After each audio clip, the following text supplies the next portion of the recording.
You are walking slowly along a narrow dirt path that cuts through open fields.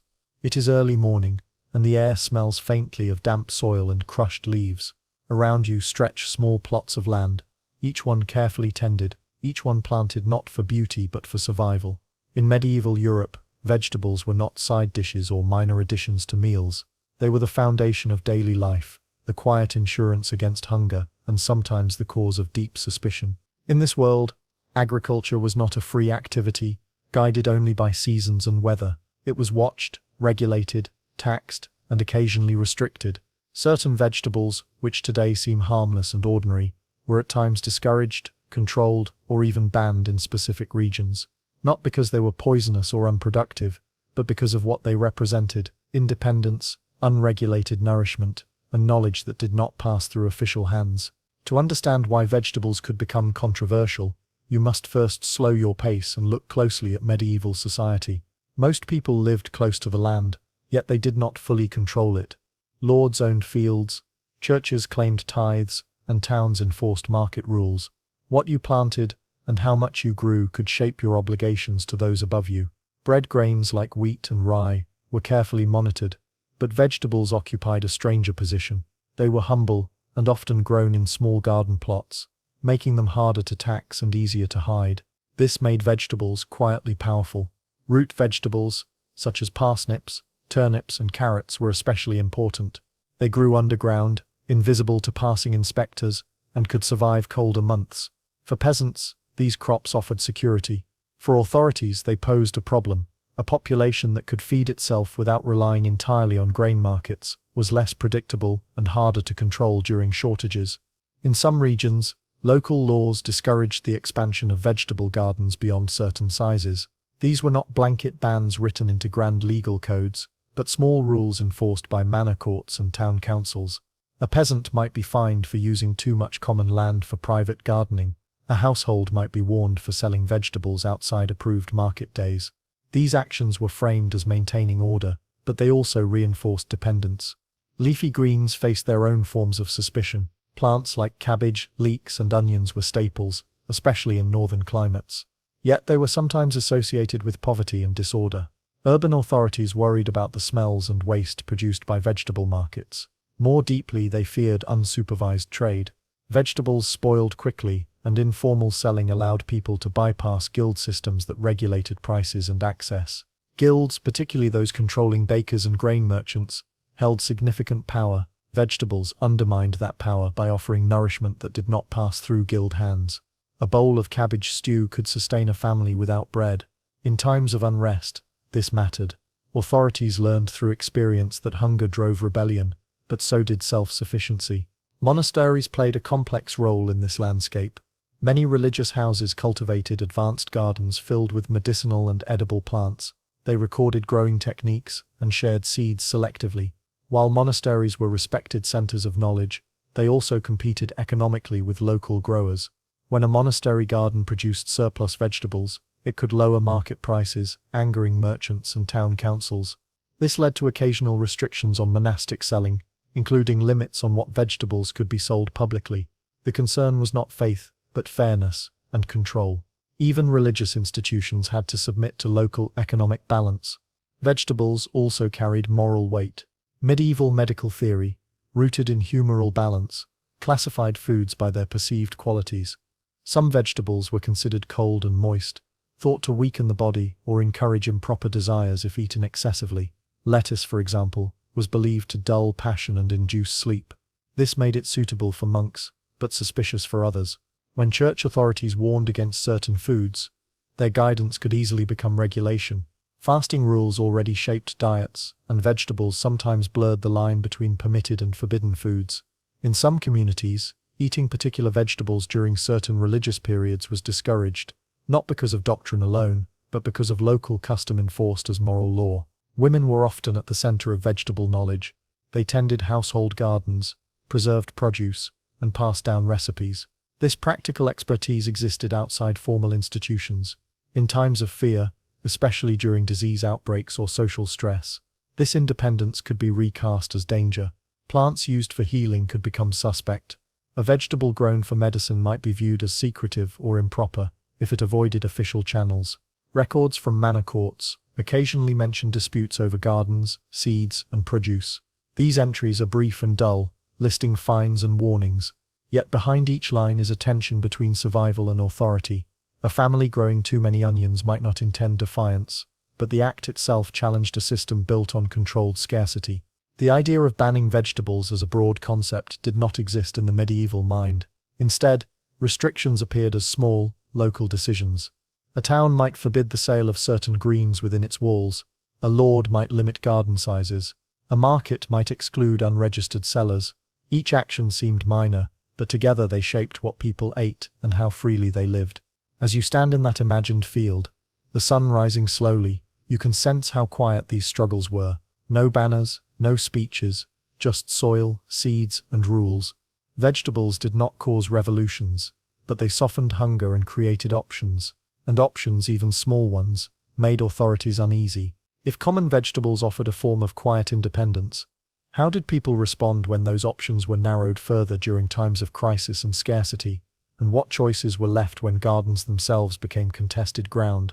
As you remain in this slow-moving medieval landscape, it becomes clear that restrictions on vegetables did not exist in isolation. They tightened most noticeably during moments when food mattered most.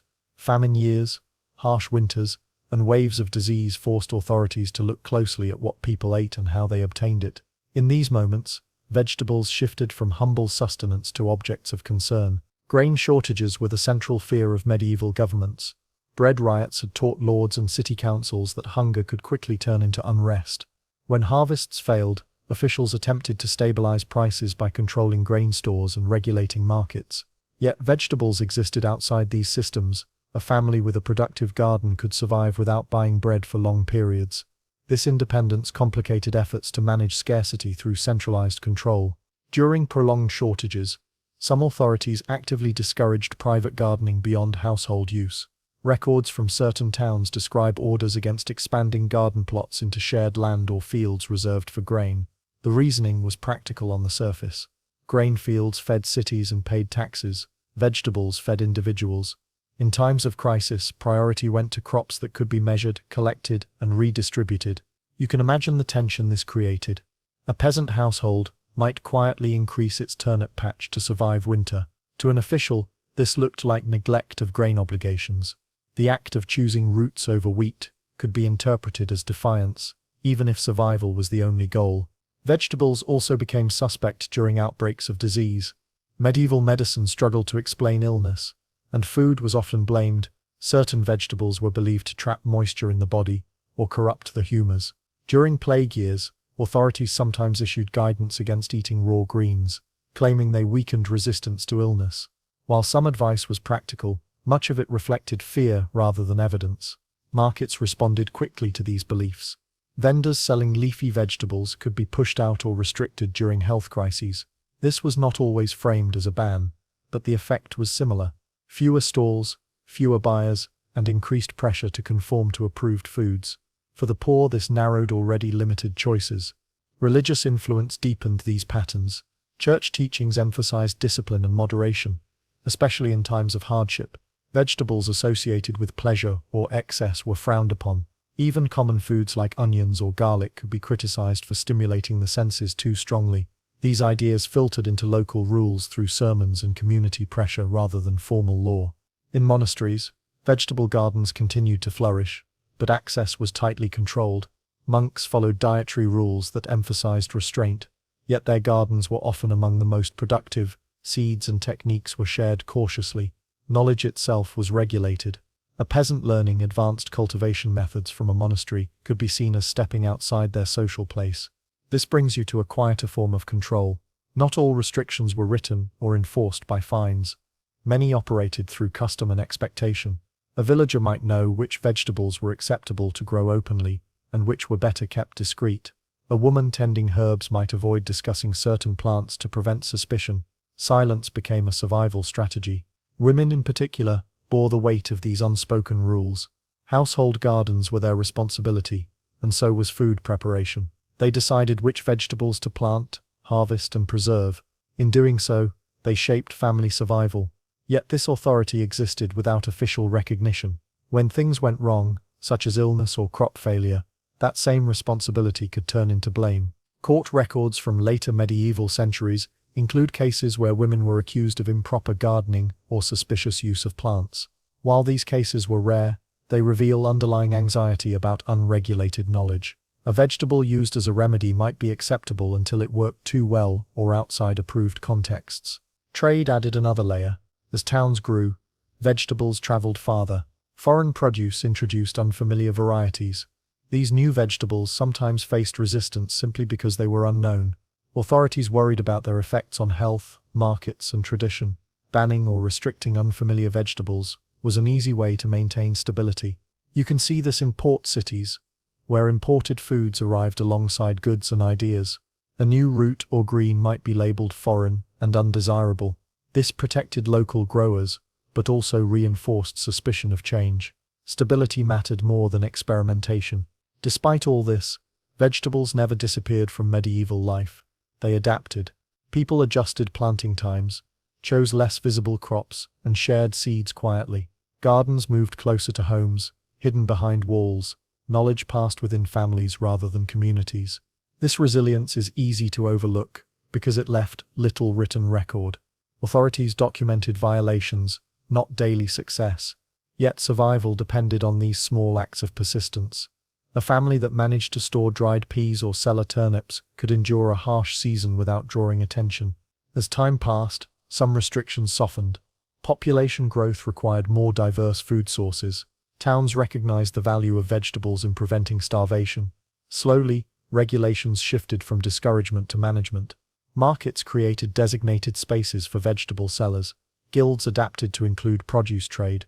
Still, the memory of control lingered. Vegetables remained associated with humility and caution. They were never entirely free from oversight. Even as diets expanded, the lesson remained clear. Food grown quietly could challenge power. Quietly. As you consider this long pattern of restriction and adaptation, one question lingers. If vegetables were so essential to survival, and so carefully managed, how did these medieval attitudes shape later ideas about agriculture, control, and who gets to decide what feeds a population? By the later medieval period, the quiet struggle over vegetables had settled into something less visible, but no less influential. You can sense it in how gardens were described, how markets were organized, and how people spoke about food. Vegetables were no longer openly discouraged in most places, yet the habits of control and caution shaped daily life long after the strictest rules faded. As towns expanded and populations increased, authorities began to accept that grain alone could not sustain everyone. Vegetables became necessary, not just tolerated. City councils created designated market spaces for greens, roots, and herbs. These markets were regulated carefully. Vendors needed permission, stalls were assigned, and prices were monitored. The goal was stability, but the effect was oversight. Vegetables were allowed, but never fully free. This shift reveals something important. Control did not disappear. It changed form. Instead of discouraging cultivation, authorities focused on regulating distribution. Who sold vegetables mattered as much as what was sold. Guilds adapted by absorbing produce sellers into their structures. This provided security for some, but excluded others. Informal sellers, often women or migrants, remained vulnerable to fines and expulsion. Gardens themselves became more private. As urban density increased, small plots moved behind walls, into courtyards, and onto monastery grounds. This physical separation reinforced the idea that food production was something to be supervised or hidden. A visible field of grain was acceptable. A visible abundance of vegetables raised questions. Why did one household need so much? And what did it mean? Medical thought also evolved. Scholars revisited ancient texts and refined theories about diet. Vegetables regained respect as necessary for balance, especially for those engaged in physical labor, yet distinctions remained. Some vegetables were praised for strengthening the body, while others were still considered suspect if eaten too freely. Advice about moderation continued to influence social judgment. Religion played a stabilizing role. The church increasingly emphasized care for the poor and the prevention of famine. Monasteries expanded charitable food distribution, often including vegetable stews and soups. This normalized vegetable consumption, while keeping it within acceptable channels. Charity reinforced hierarchy. Food was given, not freely chosen. In rural areas, the memory of earlier restrictions lingered in custom. Families continued to prioritize discreet gardening. Seed sharing remained cautious. Certain vegetables were grown but rarely discussed. These habits passed down through generations, shaping how people thought about food and authority. You might notice how often medieval writings describe vegetables as ordinary and unremarkable. This was not accidental. Making something appear dull reduces its perceived power. Vegetables became background elements of life, necessary but uncelebrated. This dullness masked their role in survival and quiet resistance. By the time early modern states emerged, agricultural control expanded on medieval foundations. Census-taking, land surveys, and crop reporting all drew on the idea that food production should be visible and measurable. Vegetables, once difficult to track, were gradually brought into these systems. What had been feared became managed. Yet the legacy of medieval vegetable control remains relevant. You can trace it in later laws about market access, seed ownership, and land use. The tension between centralized authority and local food independence did not begin with industrial agriculture. It began when small gardens proved too effective at sustaining ordinary people. As you reflect on this story, consider how little has changed. Even now, debates about who controls seeds, land, and food echo medieval concerns. Vegetables still represent something fundamental, the ability to feed yourself quietly, without permission. In medieval times, this ability was never openly celebrated. It was tolerated, regulated, and sometimes restricted.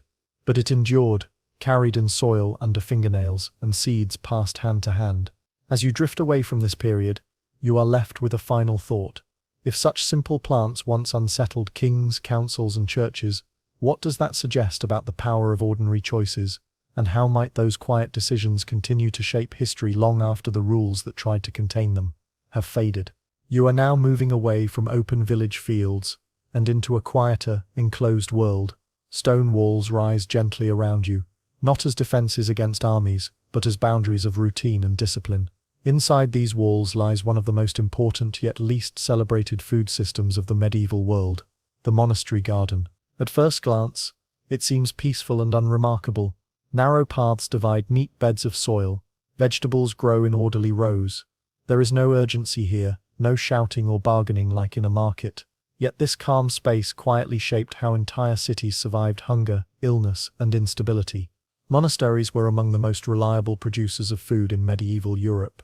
Unlike peasant households, which depended on weather and local obligation, monasteries followed strict schedules. Prayer governed the day, but work filled the hours in between. Gardening was not optional. It was a duty as sacred as any ritual. You must understand that monasteries were designed for endurance. They expected to exist for generations. Their gardens reflected this long view. Soil was carefully maintained through composting and crop rotation. Water was managed through channels and cisterns. Seeds were saved, catalogued, and tested. While surrounding communities struggled through poor harvests, monastic gardens often continued to produce. Vegetables were central to this resilience. Meat consumption was limited by religious rules, especially during fasting periods. This made plant-based nourishment essential. Beans, peas, onions, leeks, cabbages, and roots filled monastery kitchens. These were not luxury foods. They were steady, filling, and predictable. The knowledge behind this productivity came from a mix of ancient texts and careful observation. Monks copied agricultural manuals alongside religious works. They noted planting times, soil conditions, and yields. Over time, monasteries became centers of agricultural memory. What worked was recorded. What failed was quietly abandoned. This accumulation of knowledge gave monasteries an advantage that nearby towns could not ignore. During lean years, monasteries often fed more than their own members. Soup kitchens appeared at monastery gates. Travelers and the poor received simple meals, often thick vegetable stews. These acts were framed as charity, but they also stabilized surrounding populations. Cities learned to rely on these gardens. When markets faltered or prices rose too high, monastic food supplies softened the blow. This created a subtle dependence. Town councils might regulate markets tightly, but they rarely interfered with monastery gardens. To do so would risk cutting off a vital support system. Yet, this arrangement was not without tension. Monasteries were large landholders. Their gardens sometimes outperformed local producers. When surplus vegetables entered urban markets, they could drive prices down for consumers. This was welcome. For independent growers, it was threatening. Records show disputes between towns and monasteries over food sales. Some cities tried to limit how much produce monasteries could sell. The stated concern was fairness. The underlying concern was control. A monastery that could feed hundreds without relying on market systems held a kind of power that secular authorities did not fully command. Inside the monastery, vegetables also shaped daily life in quieter ways. Meals were eaten in silence while texts were read aloud. Food was meant to sustain, not distract. This reinforced the idea that vegetables were humble and appropriate. Their simplicity matched the values of restraint and obedience. This association influenced broader culture. Vegetables grown in monastery gardens were considered safe, orderly, and morally sound. In contrast, vegetables grown outside regulated spaces could seem suspicious or improper. The place of cultivation mattered as much as the plant itself. Women religious communities played an especially important role. Convents often maintained extensive gardens and infirmaries. Nuns cultivated medicinal vegetables and herbs, treating both their own members and local populations. Their expertise was practical and precise. Yet, like all unofficial knowledge, it existed in a delicate balance with authority. When convent gardens succeeded, they were praised as models of devotion. When they failed or deviated from expectation, scrutiny followed. The same plants that healed could provoke questions if used too independently. Over time, monastery gardens became informal teaching grounds. Lay workers learned techniques while tending beds alongside monks. Seeds and cuttings moved quietly into surrounding villages. This was not organized education, but it was effective. Agricultural knowledge spread without proclamation. This quiet sharing alarmed some officials. Knowledge that spread beyond controlled institutions weakened hierarchy. Still, monasteries were difficult to challenge. Their spiritual authority protected their practical influence. As you walk slowly through this enclosed garden in your mind, you begin to see how food production here was never just about nourishment. It was about stability, memory, and quiet influence. Monasteries fed cities not only with vegetables, but with predictability in a world that lacked it. And yet, this raises an unresolved question. If monastery gardens became so essential to urban survival, what happened when political change, war, or reform disrupted these enclosed spaces?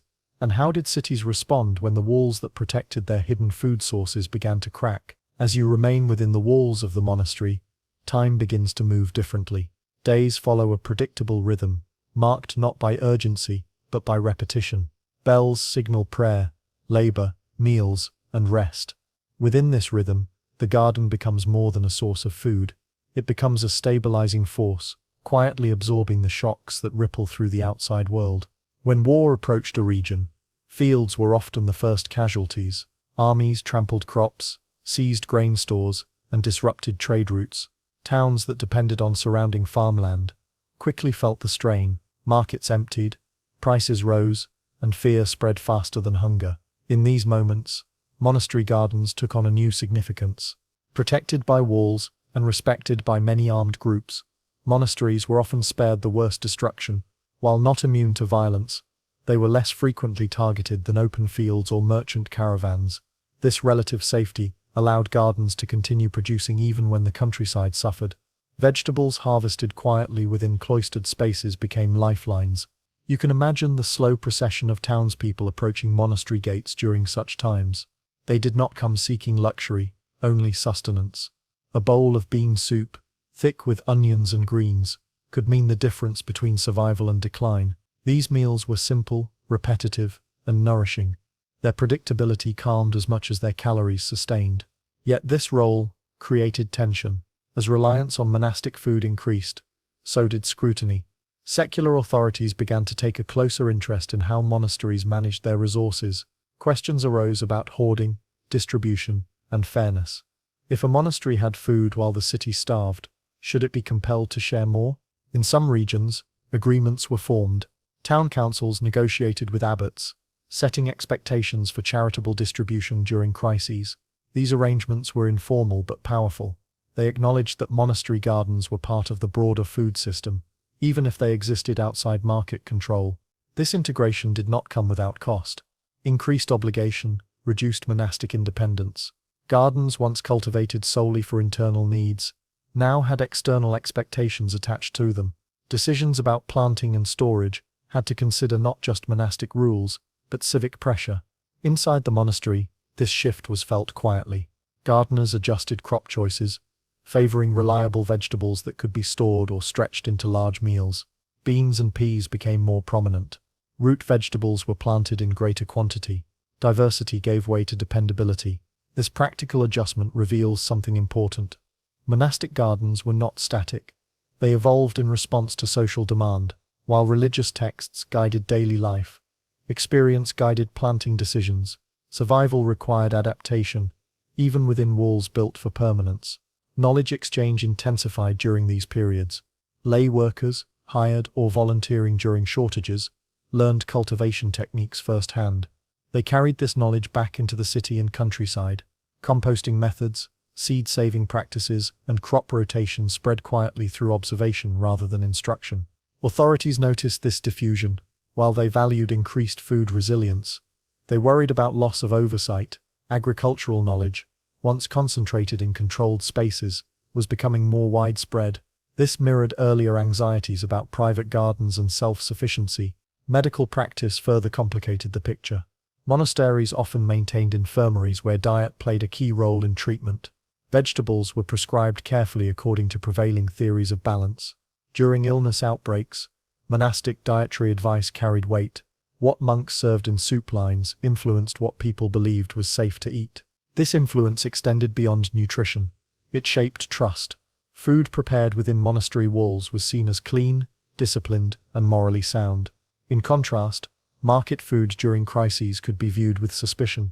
This perception strengthened the authority of monastic institutions, even as secular power structures grew more complex. Political changes eventually tested this balance. As monarchies centralized power, they sought clearer control over land and resources. Large religious landholdings, including gardens, attracted attention. Officials began to assess monastery productivity, not just as charity but as economic potential.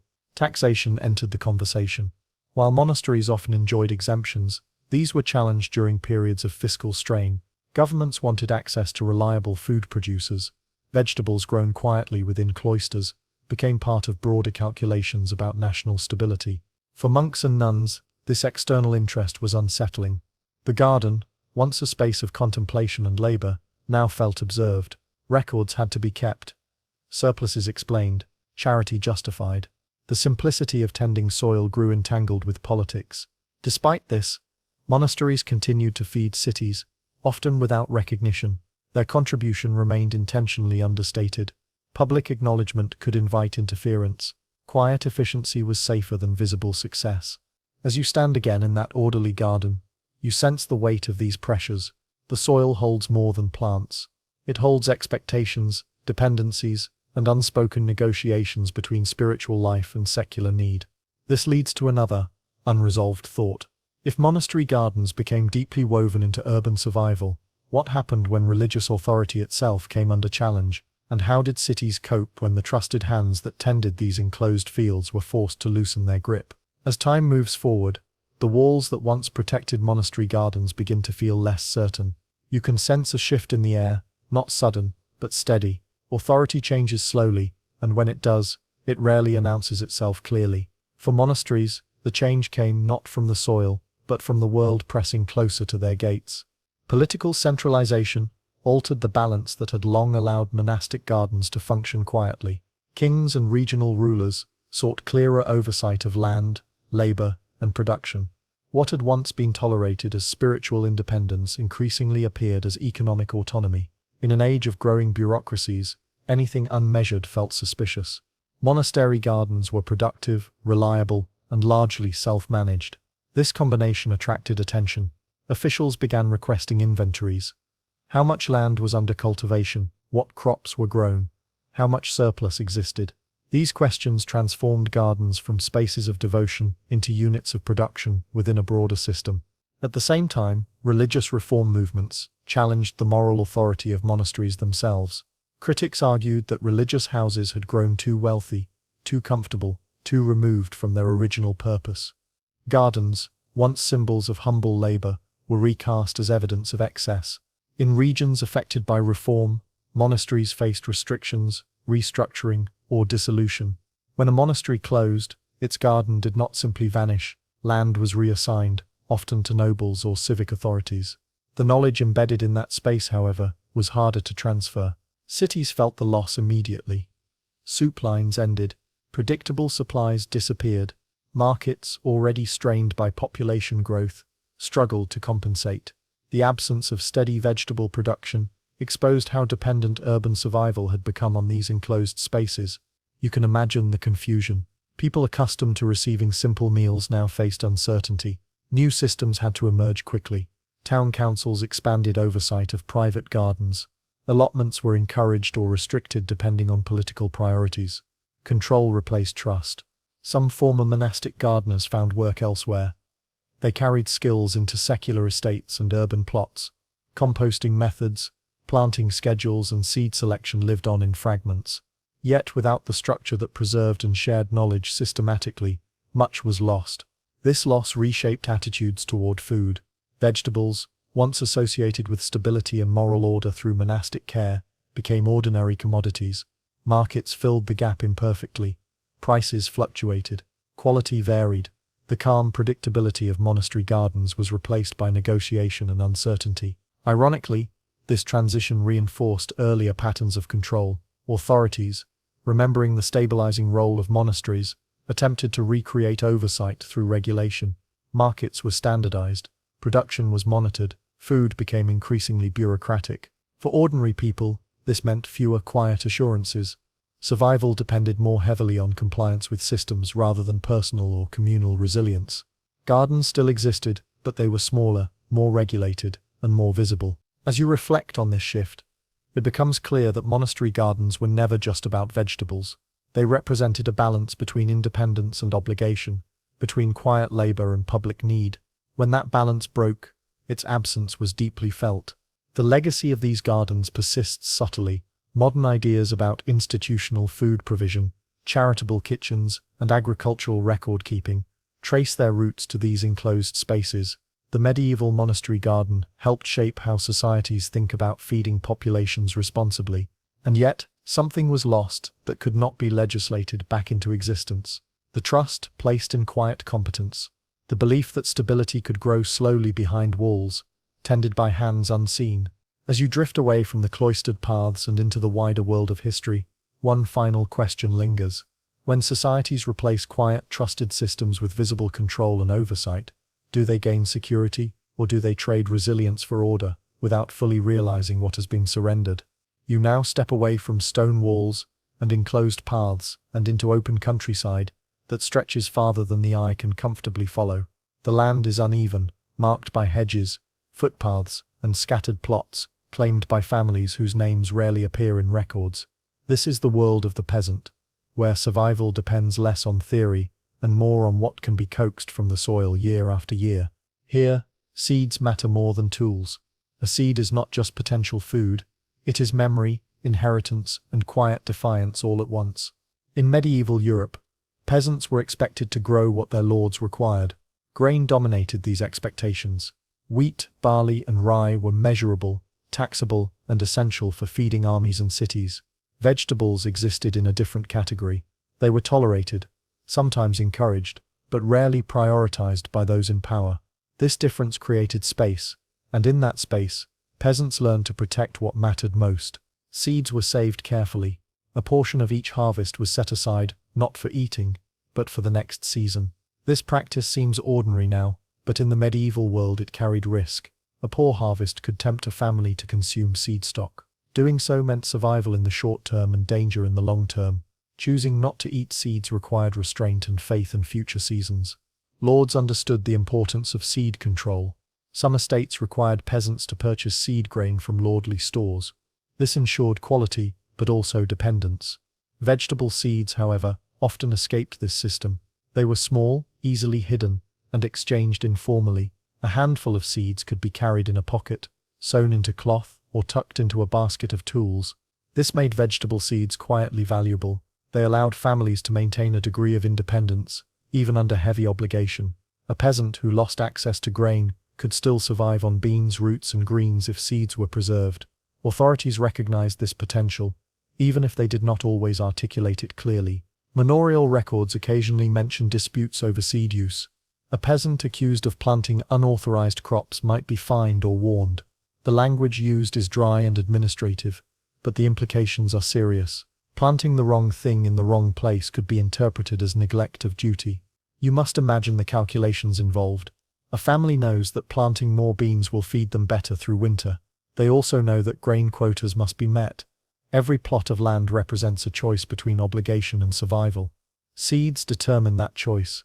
Vegetable seeds were often inherited through women. Mothers taught daughters which seeds to save, how to dry them, and where to store them. This knowledge rarely appeared in written form. It lived in practice and repetition. Because it was informal, it was vulnerable. When authorities sought to assert control, they targeted visible behaviors, not hidden traditions. Yet, fear lingered. In times of unrest, suspicion turned inward. If a household seemed too well fed during shortages, questions arose. Where did the food come from? Why were they not suffering like others?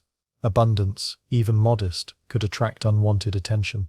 This pressure shaped planting decisions.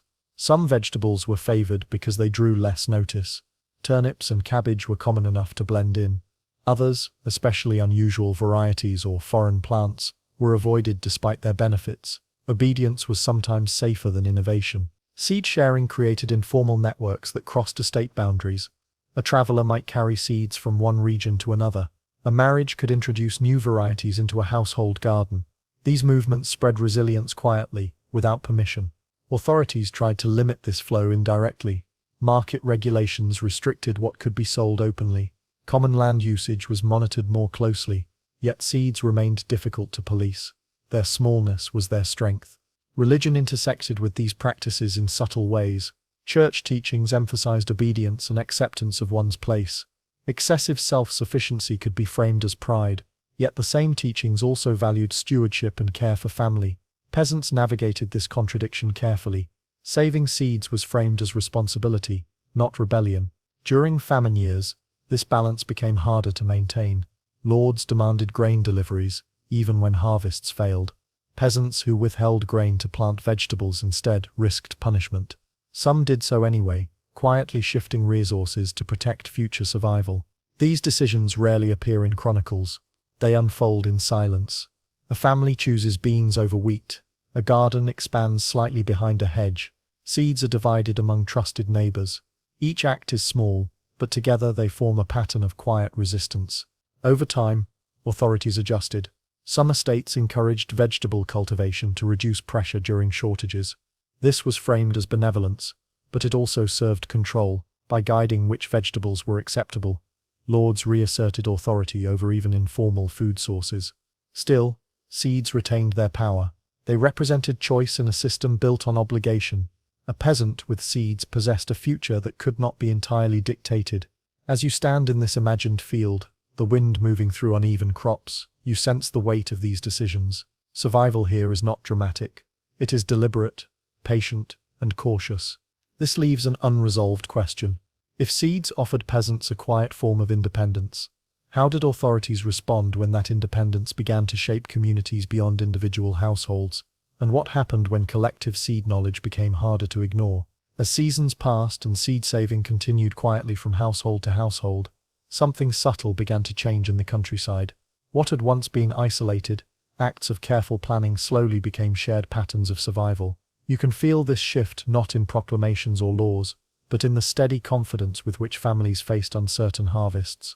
Communities learned from one another. A neighbor whose beans survived a harsh winter was watched closely. Another whose root cellar remained full long after grain stores were empty became a quiet point of reference. No one spoke openly about these successes. Instead, they observed, remembered, and adapted. Seeds moved along these invisible lines of trust.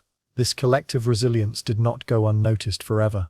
Lords and estate managers, responsible for maintaining predictable yields and obligations, began to see uneven outcomes. Some villagers weathered poor years better than others. This raised uncomfortable questions. Why were certain households less dependent on estate stores? Why did some communities require less relief? The response was cautious at first. Authorities increased inspections of fields and gardens.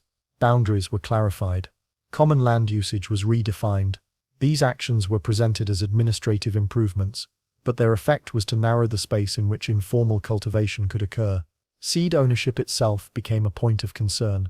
While it was impossible to confiscate vegetable seeds directly, pressure could be applied through other means. Restrictions on garden size were enforced more strictly.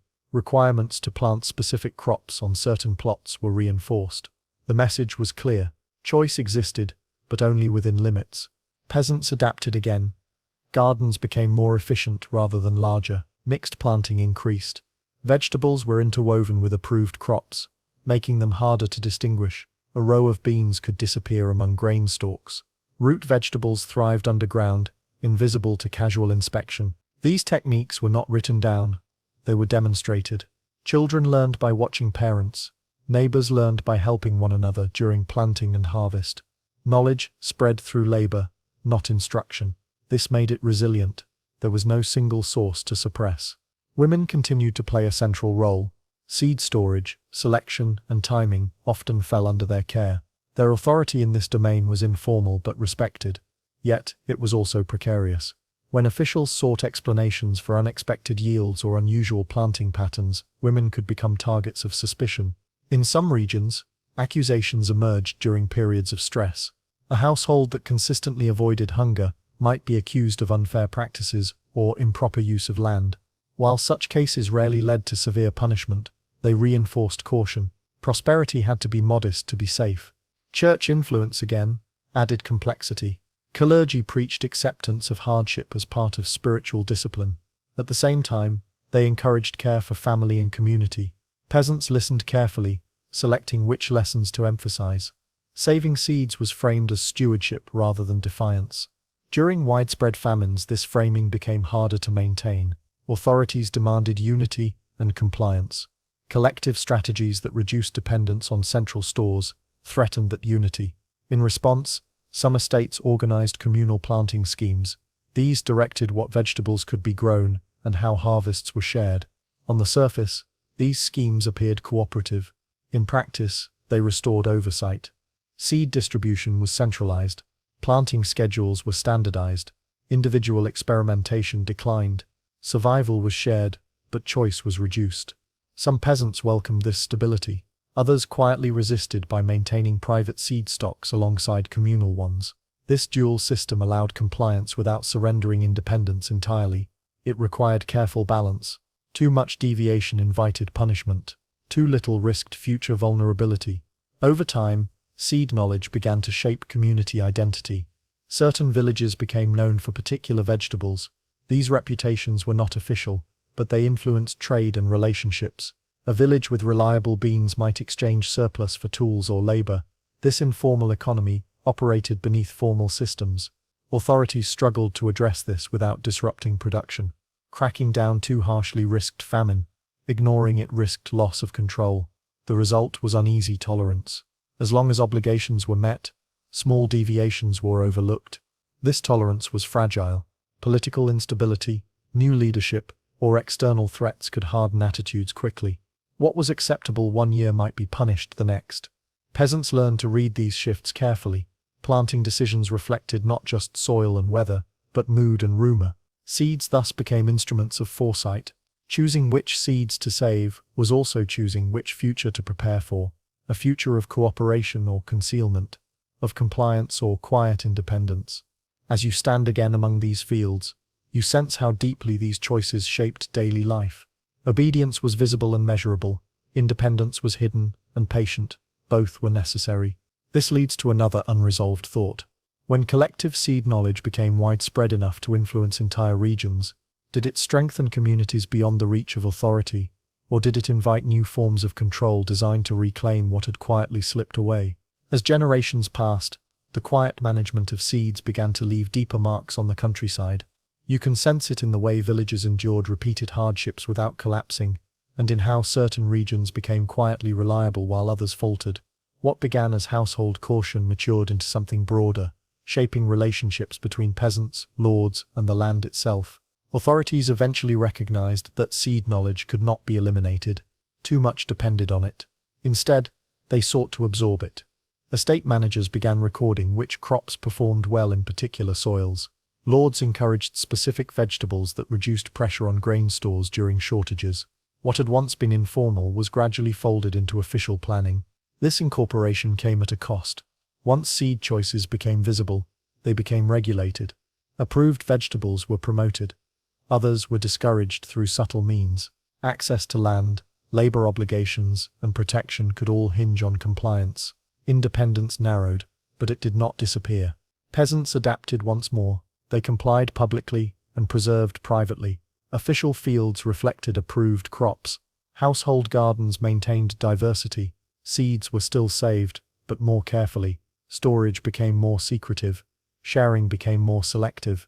Over time, this tension produced a kind of agricultural literacy among ordinary people.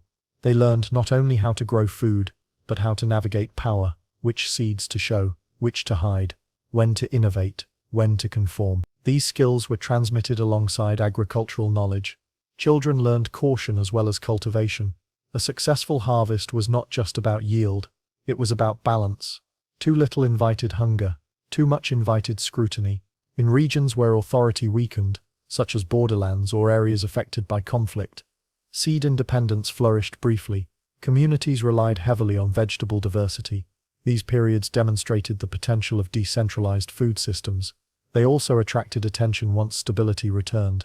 When stronger governance reasserted itself, it often did so by formalizing what had worked. Seed varieties were standardized. Planting schedules were mandated.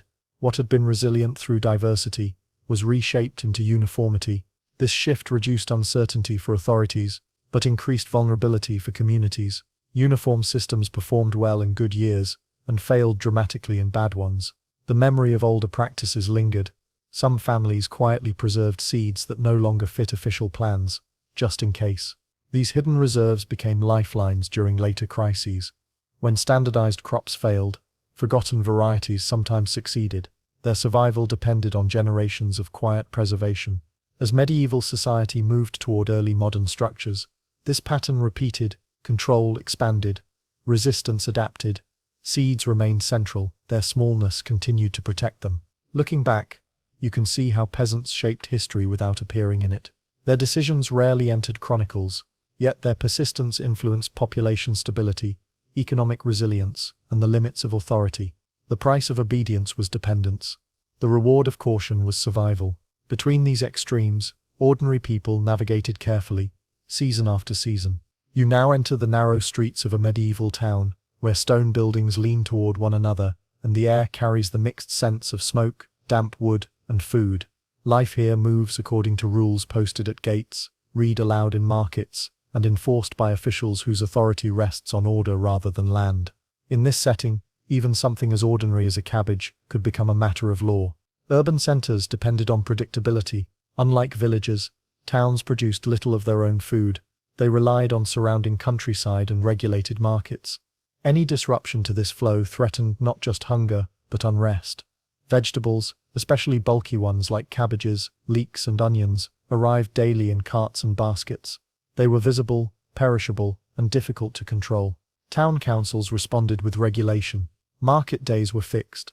Selling locations were assigned. Measures and prices were monitored. These rules were not designed to punish vegetables, but to manage people. Food selling was one of the few ways the poor could earn daily income. Unregulated trade meant unregulated movement. Cabbage became a symbol of this challenge. It was cheap, filling, and widely grown. It sustained laborers and the urban poor. It also produced waste and smell. Piles of outer leaves littered streets. Water runoff carried decay. Complaints followed. City records mentioned fines for selling spoiled vegetables or dumping waste improperly. Vendors were required to sell within designated spaces. In some towns, cabbage sellers were restricted to specific streets or hours. These were not bans, but they shaped availability. You can imagine the daily routine. A vendor arrives before dawn to secure a spot.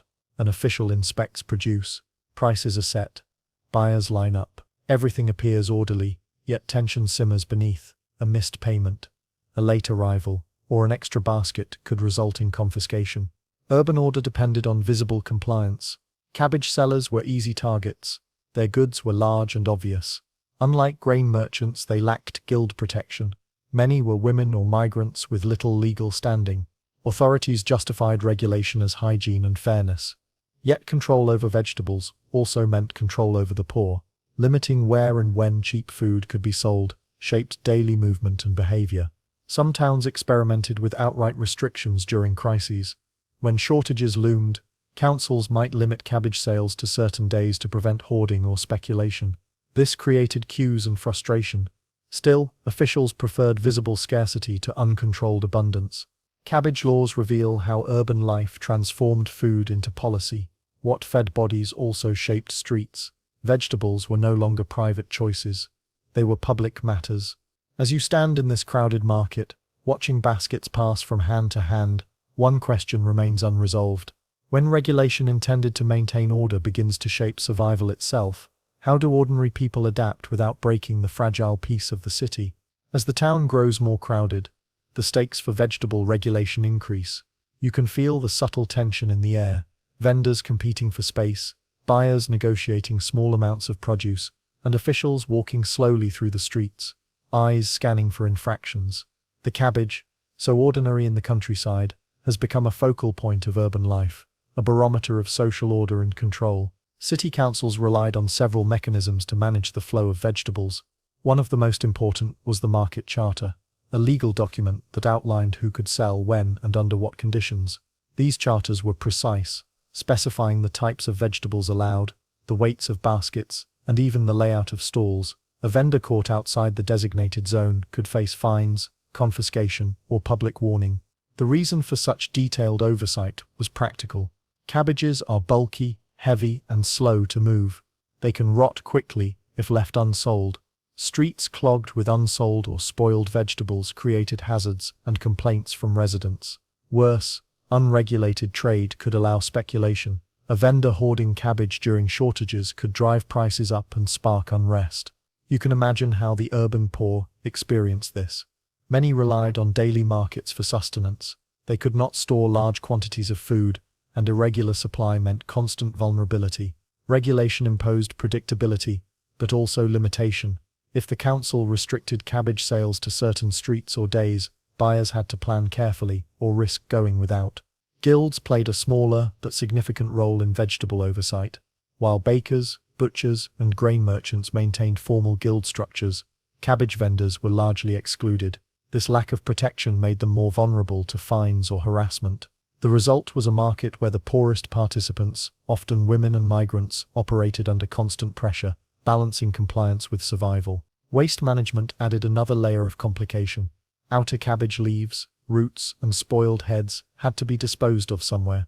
Town ordinances often dictated dumping locations and times.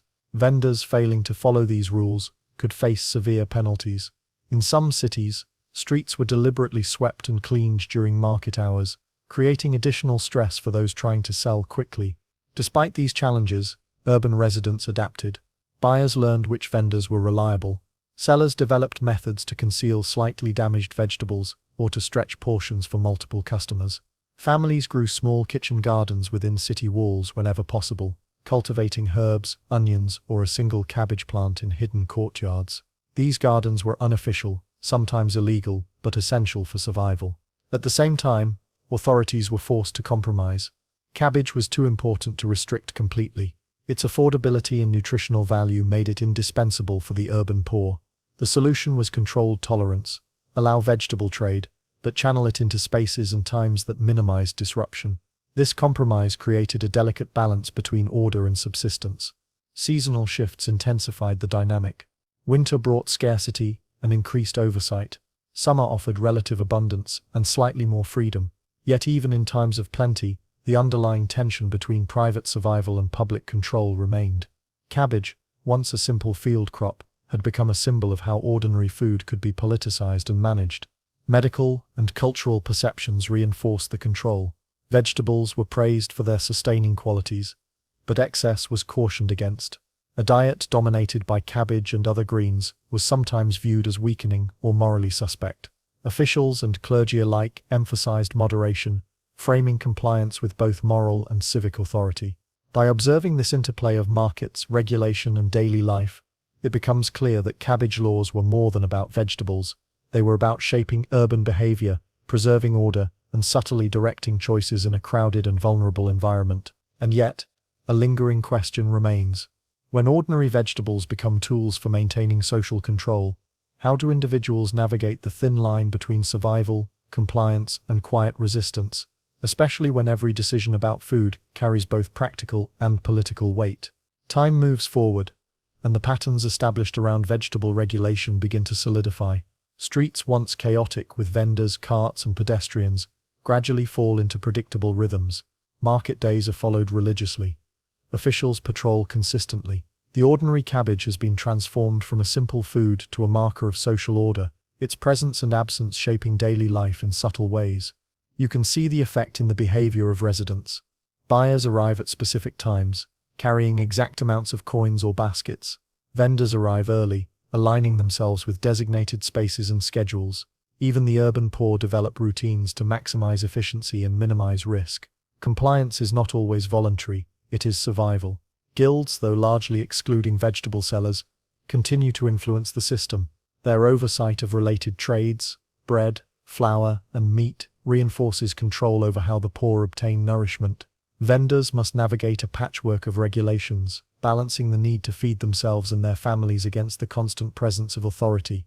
This creates an environment in which patience, discretion, and observation are as vital as any skill in cultivation or sales. Despite strict regulations, informal adaptation persists. Small garden plots hidden in courtyards or along walls provide supplemental food. Families swap surplus vegetables quietly, relying on trust networks developed over years. These microsystems of exchange remain largely invisible to authorities, yet they are critical for survival during shortages or emergencies. Seasonal crises reveal the fragility of the official system. A late frost, an outbreak of disease among animals, or sudden spikes in grain prices can turn orderly markets into sites of tension and conflict. At these moments, the ordinary cabbage, seemingly mundane, gains new significance. Its availability, or scarcity, can determine whether a family eats that day or goes hungry. It can influence morale, spark disputes, or even trigger unrest among a population finely attuned to scarcity. Authorities respond with a mix of flexibility and enforcement. Curfews for markets may be extended, additional inspections imposed, or temporary bans enacted to prevent speculation. Yet full prohibition is rarely practical. The urban population requires food, and cabbage remains a staple for those who cannot afford meat, dairy, or imported produce. Control, therefore, is a delicate negotiation, constantly adjusted to maintain order without creating outright rebellion. Medical and cultural ideas continue to shape perception. Cabbage is praised for its sustaining qualities and ease of storage, but warnings about overconsumption persist. Excess consumption is framed as a moral failing or a sign of disorder, reinforcing social norms. Eating in moderation becomes a practice of both physical and civic obedience. Over decades, these regulations leave a lasting imprint on urban life. Residents internalize routines, vendors anticipate inspections, and markets operate according to established schedules. What began as a practical response to logistics and hygiene evolves into a deeply ingrained system of social control, where even the simplest vegetable becomes an instrument of order. And yet, beneath this regulated surface, the human need for autonomy never disappears. Hidden gardens, private exchanges, and careful adaptation ensure that some measure of independence remains. People navigate the tension between obedience and survival, sometimes bending the rules quietly, sometimes complying fully, always aware that even ordinary food carries weight beyond the table. As you step back from the crowded streets and imagine the rhythm of daily urban life, one thought lingers. When ordinary vegetables are transformed into instruments of social order, how do subtle acts of adaptation, discretion, and quiet resistance shape the invisible networks that sustain communities, even under the watchful eye of authority? You now find yourself in a different kind of garden entirely, one that exists at the intersection of curiosity, luxury, and social control. Unlike the humble turnips and cabbages of villages and towns, exotic fruits, melons, pomegranates, and citrus were rare, expensive, and capable of unsettling the very hierarchies that governed medieval life. In this story, even something sweet and ordinary to us today could carry the weight of power, suspicion, and regulation. Exotic fruits arrived in Europe slowly, carried along trade routes that spanned the Mediterranean, North Africa, and the Levant. Merchants transported them on caravans and ships, enduring long journeys to deliver fruit that spoiled quickly. Melons, in particular, were fragile and perishable, requiring careful handling and rapid sale. Because they were scarce, they became luxury items, enjoyed primarily by the wealthy, monasteries, and royalty. Their rarity created tension. A melon displayed at a feast was more than food. It was a statement of prestige. It signaled access to distant lands, the ability to pay for delicate imports, and the leisure to enjoy something outside of daily necessity. Such conspicuous consumption could unsettle both economic and social norms, reminding peasants and townspeople that the world was organized by access and status. Authorities recognized the potential for disruption. In some regions, laws or ordinances restricted the sale and distribution of exotic fruits. Merchants without proper licenses could be fined or barred. Local governors controlled importation closely, taxing goods heavily to maintain social hierarchies. Melons, pomegranates, and oranges were not merely luxury items. They were markers of political and social order. The logistics of supply also influenced control. Because these fruits were delicate, sellers often preferred discreet transactions rather than public markets. They would sell melons directly from their homes or in private courtyards. This created tension with urban authorities, who wanted markets to remain visible and regulated. A fruit sold quietly outside official channels could be seen as undermining both civic order and taxation systems. Monasteries occasionally entered this world of exotic fruits as well. Wealthy abbeyes cultivated imported varieties in carefully controlled gardens. They could afford greenhouses, heated enclosures, and expert gardeners capable of coaxing tropical fruits from temperate soils. Even here, distribution was carefully monitored. Fruits were consumed during special feasts, gifted to influential figures, or used as displays of piety and wealth. Access remained tightly controlled. For ordinary people, exotic fruits were largely inaccessible. A melon would have represented a dream, a luxury beyond reach. Tales of royal banquets and monastery feasts circulated, reinforcing the idea that certain foods belonged only to the elite. Desire for these fruits, however, did not disappear. Merchants occasionally smuggled or misrepresented imports to reach wealthier townspeople, but these acts carried risk. Beyond economics and hierarchy, exotic fruits also carried symbolic weight. Melons, citrus, and pomegranates were associated with health, fertility, and status. Religious texts sometimes referenced them, using them as metaphors for abundance, temptation, or divine blessing. These cultural associations amplified concern over their consumption, because to control access to such fruit was also to control the messages and meanings attached to them. Trade disruptions intensified this dynamic. Wars, piracy, or plagues could interrupt supply, driving prices higher and making access even more limited. Authorities responded by tightening control, imposing fines, or restricting storage. Sometimes, fruits were banned temporarily to prevent speculation or public dissatisfaction. A melon could be forbidden, not because it was dangerous, but because it revealed gaps in governance. The labor behind these fruits added another layer.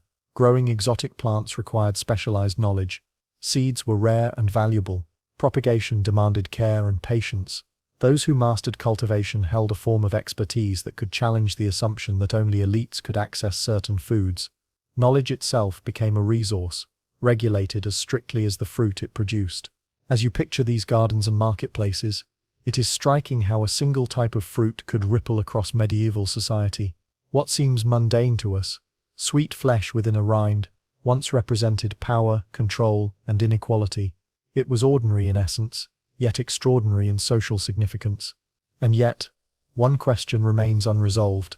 If the rarity and regulation of exotic fruits could reinforce hierarchy so effectively, what happened when knowledge and cultivation techniques slowly spread beyond the elite? And how did society respond when ordinary people began to glimpse the possibility of access to these forbidden foods? As the medieval world continued to shift, the story of exotic fruits like melons becomes more than a tale of luxury. It becomes a story of knowledge, adaptation, and quiet resistance. While authorities tried to control supply and distribution, the very nature of cultivation ensured that the power of these fruits could not be confined entirely to the elite. Melons were notoriously difficult to grow in temperate climates. They required warm, consistent conditions, careful soil preparation, and precise watering.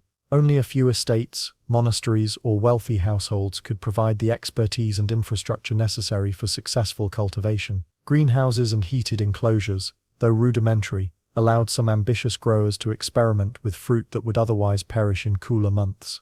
Successful cultivation became a mark of skill, patience, and status. Seeds were central to this process. A melon seed was more than a tool. It was a tiny vessel of power and knowledge. Merchants and gardeners treated seeds with reverence. Trading or stealing seeds could be profitable and risky. One successful germination could produce dozens of fruits over years, while a failure meant the loss of both prestige and economic opportunity. Knowledge of seed selection, storage, and planting became a guarded asset. Some forward-thinking peasants or artisans observed and learned from these techniques, often in secret.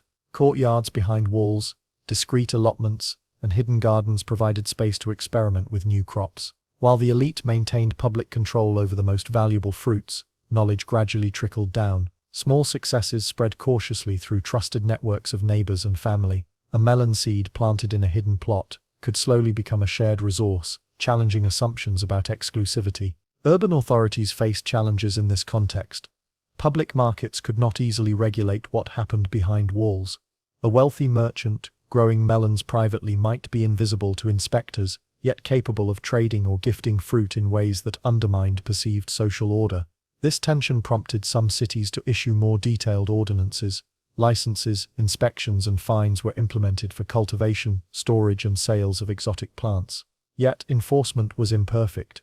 Monasteries remained central to both preserving and controlling exotic fruit knowledge. Abbey gardens functioned as centers of horticultural memory. Monks and nuns experimented with grafting, soil preparation, and watering methods. They kept detailed records in manuscripts, noting successes, failures, and seasonal variations.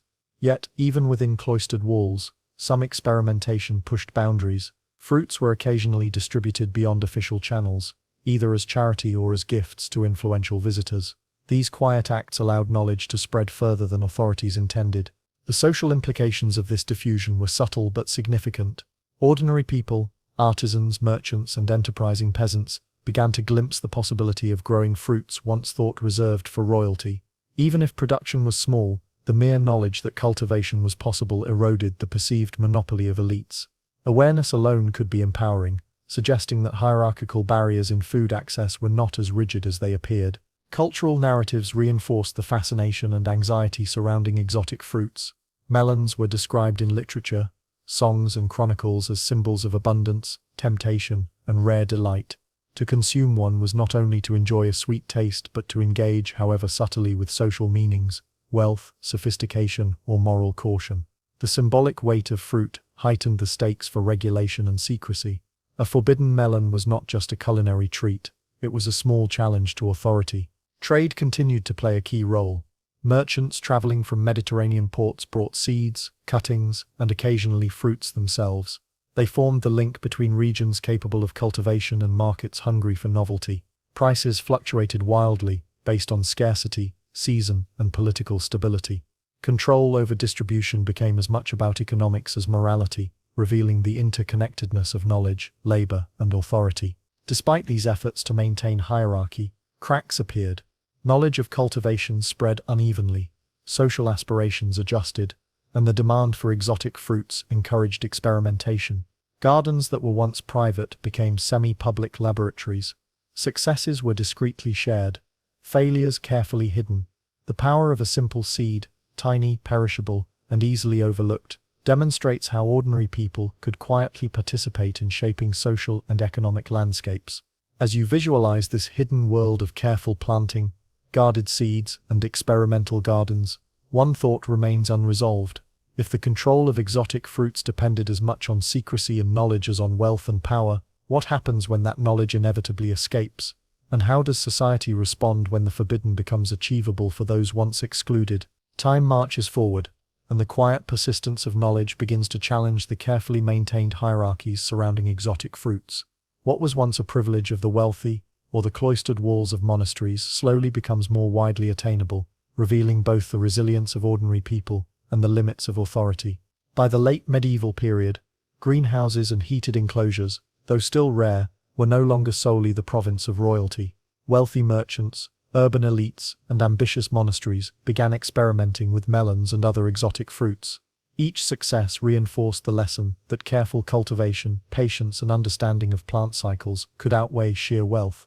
The exclusivity of these fruits, long reinforced by scarcity and social expectation, was subtly eroding. Seeds continued to play a central role. Knowledge of seed selection, storage, and planting had now spread quietly beyond the elite.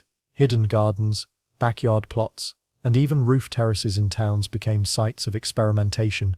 A few families or enterprising individuals could now grow fruit once considered unattainable, challenging social assumptions about who could access delicacies. Control over these small plots was fragile.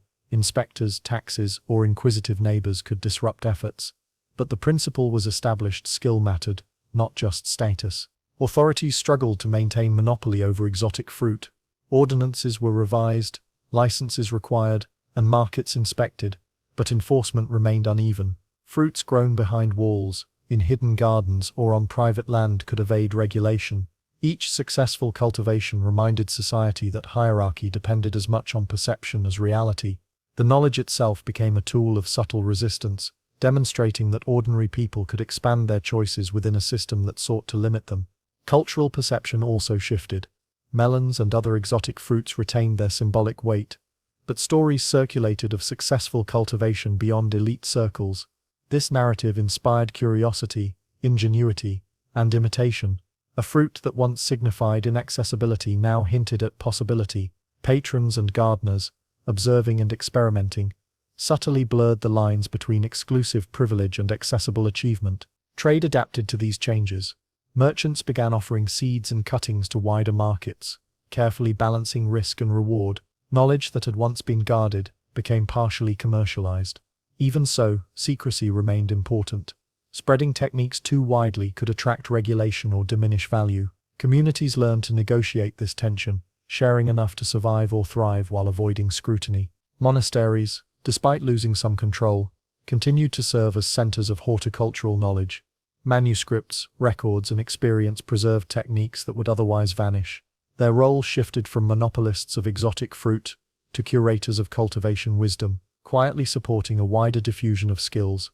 Ordinary gardeners could access fragments of this knowledge, ensuring that melons and other fruits could persist beyond elite walls.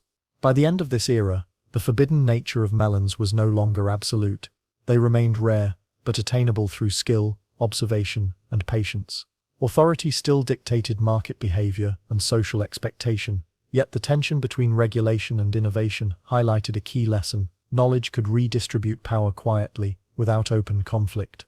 The ordinary, patient work of gardeners, both elite and common, began to redefine what was possible. As you reflect on this evolution, one final thought emerges.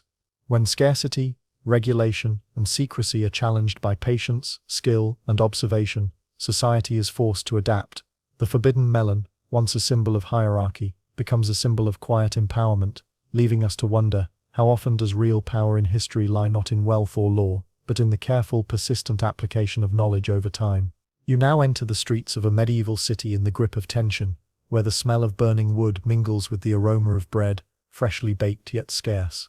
Life here depends on grains, the foundation of survival for both peasant and urban laborer.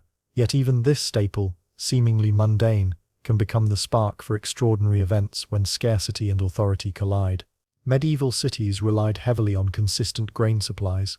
Local production was insufficient to meet urban needs, making towns dependent on rural harvests and regional trade networks. Wheat was most desirable, but rye and barley were essential alternatives.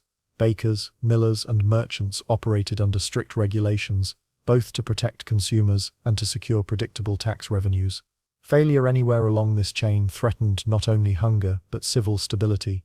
Tensions escalated when poor harvests combined with population pressure. A single failed crop could ripple across towns and villages.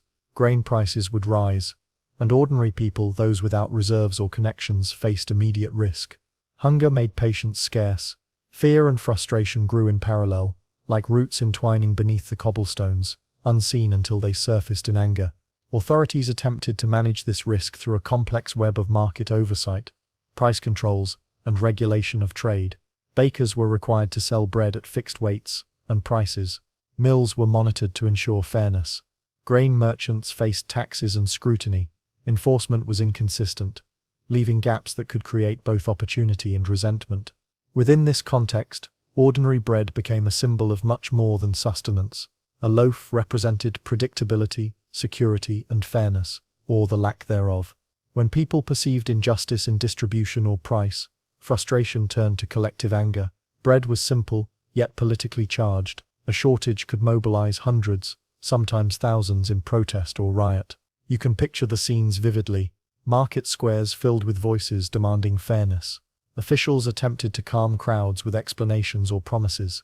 Citizens brandished wooden poles, kitchen utensils, or even rocks. Bread, in short supply, became a rallying point for grievances that extended far beyond the oven. Unfair taxation, corruption, and the perceived indifference of rulers all crystallized around the staple loaf. Historical records of bread riots often describe them as chaotic, yet they were also deeply rational. Participants understood cause and effect. Restrict access to basic sustenance, and social unrest will grow. These disturbances, though temporary, sent clear messages to authorities. Town councils and rulers could not ignore them. Control of grain supply became both a practical necessity and a measure of governance. Bakers and millers occupied precarious positions. They were intermediaries caught between scarcity and regulation. Overcharging could provoke punishment. Selling less than the full weight risked fines or worse. Their skill was not only in kneading dough but in navigating an environment where every decision carried social, legal, and sometimes physical consequences. Even when grain was available, perceptions mattered. Rumors of hoarding or favoritism could incite unrest more effectively than actual shortages. Crowds responded not just to hunger, but to perceived inequities. In this sense, bread became a lens through which people interpreted fairness, authority, and community norms. Religious and civic institutions attempted to mediate these tensions. Charitable kitchens, monasteries, and guilds sometimes distributed bread or grain during crises. Their involvement served dual purposes, alleviating immediate suffering and maintaining social order. Yet such interventions could also highlight inequities, as those outside the distribution networks observed the relative abundance enjoyed by others. Within households, survival strategies mirrored these larger dynamics. Families rationed daily, preserved grain, and occasionally resorted to substitution, barley or rye instead of wheat. Decisions about how to use scarce resources were careful, deliberate, and often morally weighted. Who would eat first, who would receive less, and who would go hungry. Bread became both sustenance and a measure of social negotiation within the family unit. As you imagine the crowded streets, tense markets, and vigilant officials, it becomes clear that the story of bread is not merely culinary or economic. It is political, social, and deeply human. Ordinary food, taken for granted in times of abundance, becomes a focal point for conflict, negotiation, and survival when scarcity intersects with social expectation. And yet, one unresolved question lingers.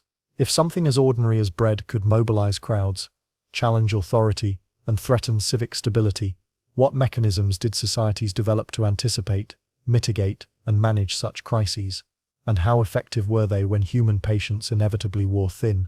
As the unrest over bread continued, authorities and communities alike realized that managing the staple was far more complex than simply distributing grain. You can sense the careful calculations, the tension between enforcement and empathy, and the hidden strategies that shaped urban survival in medieval towns. Bread was not merely food, it was a barometer of societal stability, a tangible measure of trust between rulers and the ruled.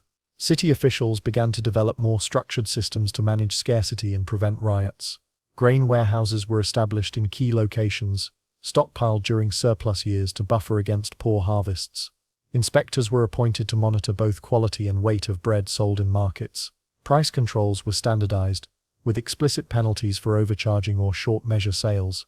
These interventions were designed to reduce unpredictability, but they introduced new layers of bureaucracy that sometimes confused or frustrated vendors and consumers alike. Bakers remained on the front lines of this system. They were under pressure to comply with regulations, maintain quality, and satisfy fluctuating demand. Yet the very presence of inspectors and officials complicated their work. A baker who carefully rationed flour to ensure every customer received a full loaf risked being accused of hoarding. One who attempted to sell a slightly larger loaf to a loyal customer could face fines. Survival for bakers depended on skill, vigilance, and social awareness as much as culinary talent. Meanwhile, urban populations adapted in subtle ways. Households began keeping small private stores of grain when possible, though this practice was legally restricted in some cities. People relied on relationships with trusted vendors or neighbors, sharing or exchanging bread to ensure survival. Informal networks of trust and reciprocity developed alongside formal markets, creating an invisible layer of community resilience that authorities often overlooked. Scarcity also encouraged innovation. Poor households learned to stretch grain through substitutions or enhancements, mixing rye with wheat, adding legumes to dough, or baking smaller loaves more frequently. Recipes adapted to availability, and culinary knowledge spread orally and practically. Survival demanded flexibility, observation, and experimentation. Religious and charitable institutions played an essential role. Monasteries, guild kitchens, and church-affiliated almshouses distributed bread to the most vulnerable. Their actions maintained social stability while reinforcing moral frameworks. The wealthy or powerful were expected to care for the poor, but generosity could also underscore inequality. These distributions could ease immediate tensions, but they also reminded citizens of the dependence of survival on the benevolence or neglect of others. Social unrest was rarely entirely spontaneous. Even small riots often followed patterns. Crowds gathered in response to perceived inequities, rumors of hoarding, or delayed deliveries. These gatherings were both expressive and strategic. Participants demanded attention, pressed for reform, and asserted collective agency. Authorities often responded with a combination of negotiation, force, and symbolic gestures, such as temporary price reductions or public warnings to merchants. You can see how the dynamics of scarcity, regulation, and public perception intertwined. A shortage of bread could catalyze political action, but the outcome depended on timing, communication, and the delicate balance of trust. Small missteps, an overzealous inspector, a rumor, or an accidental delay could tip a tense situation into open conflict. Yet, even within these crises, ordinary people demonstrated resilience. Families rationed, neighbors shared, and communities coordinated quietly to ensure survival. Bread remained central, but so did the social strategies surrounding it. Food was not just sustenance, it was negotiation, morality, and subtle power. By the end of this period, it became clear that control over bread could stabilize or destabilize a city. Authorities had to manage logistics, perceptions, and human behavior simultaneously, while residents navigated scarcity and risk. The relationship between the two shaped not only immediate survival but long-term civic culture. And so, one question lingers as the city streets hum with tension and quiet determination. When ordinary food is politicized and scarcity threatens order, how do communities balance compliance, resistance, and ingenuity to survive? And what lessons do these patterns offer for understanding the interplay of necessity and authority in history? Time moves forward, and the consequences of bread scarcity continue to unfold across the city. You can sense the long-term impact not only on survival, but on governance, social norms, and urban culture. Bread, a humble staple, has proven capable of shaping both daily life and political structure, illustrating how something so ordinary can carry extraordinary weight. Following repeated unrest, city authorities refined their approach to food management. Grain reserves were expanded, warehouses became more secure, and distribution systems were formalized. Officials appointed trusted inspectors to ensure compliance with weight and price regulations, attempting to reduce the unpredictable triggers of public frustration. These measures were bureaucratic but effective, creating a framework in which scarcity could be anticipated and mitigated. At the same time, ordinary citizens continued to adapt. Families developed storage strategies, small-scale cultivation, and sharing networks to buffer against shortages. Community knowledge about how to stretch loaves, mix grains, and maintain reserves became as important as official supply chains. These quiet practices reinforced social cohesion even under pressure, subtly resisting over-reliance on authorities while respecting the rules enough to avoid punishment. Bakers and millers, caught between regulation and necessity, became crucial intermediaries. Their daily choices, how much flour to allocate, how to ration loaves, how to respond to inspection, had immediate consequences for both survival and social order. The delicate balance they maintained exemplifies how ordinary people, through careful attention and diligence, shaped the functionality of society from the ground up. Religious and charitable institutions maintained a stabilizing role. Monasteries, guild kitchens, and almshouses distributed bread strategically, aiming to prevent extreme hunger and civil unrest. These interventions were sometimes criticized as selective, but they also reinforced a moral framework that emphasized care for the vulnerable. In doing so, they bridged the gap between authority and ordinary citizens, providing relief while subtly reminding people of social hierarchies. Riots, while dangerous, became learning experiences for all parties. Authorities adjusted regulations, vendors refined practices, and communities improved strategies for coping with scarcity. Over time, the city developed resilience. A combination of formal systems, informal networks, and cultural adaptation allowed it to endure periods of shortage without descending into constant chaos. The psychological and social significance of bread persisted. Loaves were no longer purely sustenance. They were symbols of fairness, competence, and civic trust. Access to bread reflected one's position in the urban ecosystem, while scarcity revealed both vulnerability and collective agency. Ordinary citizens, by navigating scarcity and regulation with care, subtly influenced the development of civic infrastructure and governance. And yet, beneath the surface of regulated markets and rationed loaves, a quiet tension remained. Households retained knowledge of survival strategies that authorities could not fully control. Hidden reserves, substitution techniques, and mutual aid networks ensured that life could continue even when official systems faltered. These practices remind us that resilience often resides in ordinary, patient human ingenuity rather than solely in law or governance. As you step back from the crowded streets and bustling markets, one thought lingers: when something as simple as bread can incite riots, stabilize communities, and shape urban policy, where does the true power in society lie? In the authorities who regulate, or in the ordinary people who persist, adapt, and quietly endure through scarcity? You now step beyond the city gates and into a quiet, walled garden, tucked away behind timbered houses and narrow alleys. This is a space invisible to most, where ordinary people cultivated vegetables that were sometimes discouraged or even forbidden by authorities. What seems like a simple patch of earth becomes a stage for subtle negotiation, survival, and quiet resistance in a world defined by rules, scarcity, and social hierarchy. Medieval life was tightly regulated.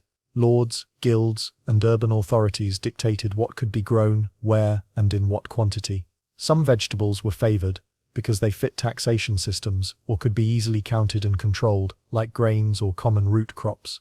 Others, particularly exotic or unfamiliar vegetables, were sometimes discouraged. Authorities feared disruption of established supply chains, envy among neighbors, or challenges to social hierarchy. Forbidden vegetables, melons, beans of unusual varieties, or leafy greens unfamiliar to local diets, carried more than nutritional value, they carried social implications. For ordinary households, these hidden gardens were vital. They provided sustenance beyond the official allowance, offered variety in diets dominated by grain, and preserved seeds for the following season. These gardens required careful planning. Space was limited, so every row of soil had to be used efficiently. Crops were rotated to preserve soil fertility, and planting schedules were calculated to ensure continuous harvests. Seeds were treasured. A single packet could last for years if saved, dried, and stored correctly. Women often managed these gardens. They were the custodians of seeds, timing, and care. Mothers taught daughters which vegetables thrived in specific soils, how to protect plants from pests, and how to preserve produce for lean months. This knowledge rarely appeared in records, but was essential for survival. It also carried risk. Authorities might suspect that households cultivating unauthorized crops were hoarding, disobeying regulations, or challenging social norms. Yet, the gardens persisted. Peasants learned to conceal plants cleverly. Beans and leafy greens might be planted behind walls, under trellises, or in small raised beds that appeared decorative rather than productive. Roots like parsnips and carrots were planted in less visible areas. Even unusual vegetables that could be sold for profit were sometimes hidden, their existence known only to family and trusted neighbors. Seed sharing became an informal, often clandestine network. Trusted neighbors exchanged small quantities, passing knowledge along with the seeds themselves. This practice strengthened community bonds and spread resilience. Even in times of famine, hidden gardens provided a safety net that official supply chains could not guarantee. Survival depended as much on social trust as it did on soil fertility or rainfall. Authorities occasionally became aware of these hidden gardens, often during inspections or through complaints from neighbors. Responses varied. Sometimes fines were issued, crops were confiscated, or warnings were given. Other times officials looked the other way, recognizing that strict enforcement could provoke unrest or starvation. The ambiguity of regulation allowed peasant ingenuity to flourish, provided discretion was maintained. Beyond practical necessity, hidden gardens shaped culture. They nurtured experimentation, observation, and problem-solving. Peasants learned which varieties survived local climates, which resisted pests, and which could be stored or cooked for maximum nutrition. This knowledge, often preserved orally, created a repository of practical horticultural expertise that quietly challenged the assumption that only elites could control food production. As you wander through these hidden plots, the importance of patience, observation, and discretion becomes apparent. Success required careful attention to planting, timing, and harvest, along with an awareness of social and legal boundaries. Ordinary vegetables, grown out of sight, carried extraordinary significance. And yet, one question remains unresolved. If hidden gardens allowed ordinary people to assert independence and preserve knowledge in the face of regulation, what happened when those gardens became widespread enough to attract attention? And how did authorities respond to this quiet form of resilience? Time in these hidden gardens moved differently than in the busy streets or taxed fields. Here, every seed sown, every leaf nurtured, and every root harvested carried layers of meaning, practical, social, and political. You can feel the patience required. Peasants carefully balanced survival with discretion, learning to navigate both nature and authority while cultivating vegetables deemed inappropriate or unnecessary by official standards. The cultivation of forbidden vegetables became increasingly strategic. Families learned to stagger plantings, so that there was always something to harvest, even if inspections or raids threatened a portion of the garden. Taller plants shielded smaller ones, and vines crept along walls or trellises to conceal their presence. Root vegetables thrived underground, literally hidden from casual inspection. This ingenuity allowed households to maximize output while minimizing visibility. Seed preservation remained central to the practice. Certain vegetables could not be easily replaced if lost, so seeds were carefully dried, stored in small containers, and sometimes hidden within household items. Knowledge of timing, when to harvest seeds versus consuming crops, was vital. Misjudgment could result in a gap in supply for the following year, threatening both nutrition and autonomy. Over time, families developed calendars of planting, germination, and harvest, often communicated orally to avoid creating written evidence that could be discovered by authorities. Women continued to play a pivotal role. They managed both cultivation and storage, passing techniques from mother to daughter. Recipes, preservation methods, and planting schedules formed a body of practical knowledge that was both functional and culturally transmitted. Their expertise was essential, yet invisible to records and official oversight. The garden became a site of female authority, subtle but significant, shaping survival across generations. Communities adapted around these practices. Trusted neighbors exchanged seeds, tips, and advice. This created informal networks of resilience that extended beyond the household. Knowledge of crop rotation, pest management, and soil care spread cautiously through these channels, reinforcing solidarity while maintaining discretion. A single shared secret could protect dozens of families, even when regulations threatened autonomy. Authorities, however, remained vigilant. Inspections, fines, and occasional confiscation reminded peasants of the limits of tolerated deviation.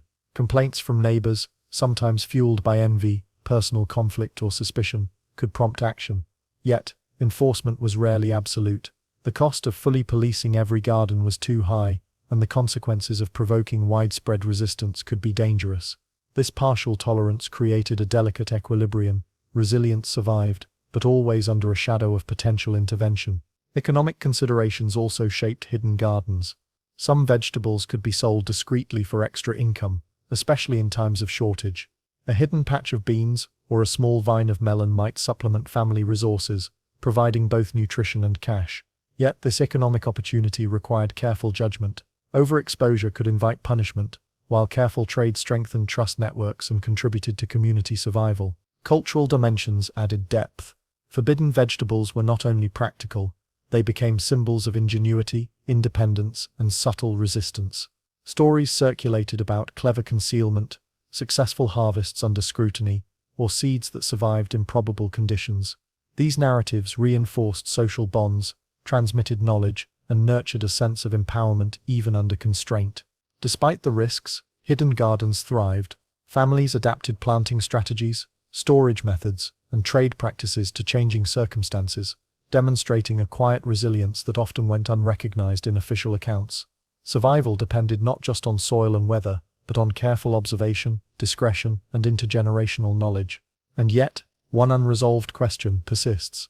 When knowledge of these gardens became widespread, reaching enough households to potentially challenge the assumptions of authority, how did rulers balance enforcement with necessity, and what new forms of control, or accommodation, emerged in response to this hidden yet influential network? As decades passed, the quiet work of hidden gardens began to leave its mark on medieval life. What started as small, discreet patches behind houses and walls evolved into networks of knowledge, resilience, and subtle influence. Ordinary vegetables, once considered marginal or forbidden, now played a central role in shaping survival strategies, social relationships, and even authority itself. By this time, households had perfected the art of concealment and continuity. Vines shielded smaller plants, rows were rotated carefully, and seeds were stored with meticulous attention to detail. Intergenerational transmission of knowledge ensured that each household retained both skills and memory: when to plant, how to protect crops from pests, how to ration harvests. The hidden garden became a repository of practical wisdom, almost invisible to official oversight yet indispensable to life. Networks of trust also matured. Neighbors exchanged seeds, advice, and small harvests, creating resilient communities capable of weathering scarcity. These exchanges were often verbal, subtle, and discreet, forming an informal economy parallel to the regulated markets. The distribution of vegetables became not just about survival, but about reinforcing social cohesion and trust in environments where official systems were limited or rigid. Authorities continued to exercise control, but their reach was imperfect. Some gardens were discovered and punished through fines, confiscation, or warnings. Others were ignored, either because enforcement resources were stretched thin, or because officials recognized that strict suppression could provoke unrest or undermine local subsistence. This created a dynamic equilibrium. Resilience persisted, yet within a framework that maintained nominal authority. Cultural significance deepened. Forbidden vegetables became symbols of ingenuity, patience, and quiet rebellion. Stories of clever concealment, successful harvests, and resourceful survival circulated orally, embedding lessons in memory and practice. The ordinary garden transformed into a stage where human skill, knowledge, and adaptation were continuously exercised and celebrated, even in the shadows of regulation. Economically, hidden gardens allowed families to supplement official supplies. A small surplus could be traded discreetly or shared with trusted neighbors, reinforcing local economies while avoiding the scrutiny of authorities. These microeconomies demonstrated the capacity of ordinary people to create stability from scarcity, using careful observation, innovation, and discretion. The impact on society was profound. While officials focused on control and compliance, ordinary people quietly shaped resilience and survival. Gardens became both physical and symbolic spaces. They preserved life, nurtured knowledge, and fostered networks that authorities could not fully suppress. Through patient effort and careful discretion, peasants maintained autonomy within systems designed to limit it. And yet, a final reflection emerges. When ordinary vegetables, cultivated in secrecy and shared carefully within communities, quietly sustain life and transmit knowledge across generations, where does true resilience lie? In the formal authority that enforces rules, or in the patient, resourceful practices of everyday people who persist in shaping their own survival?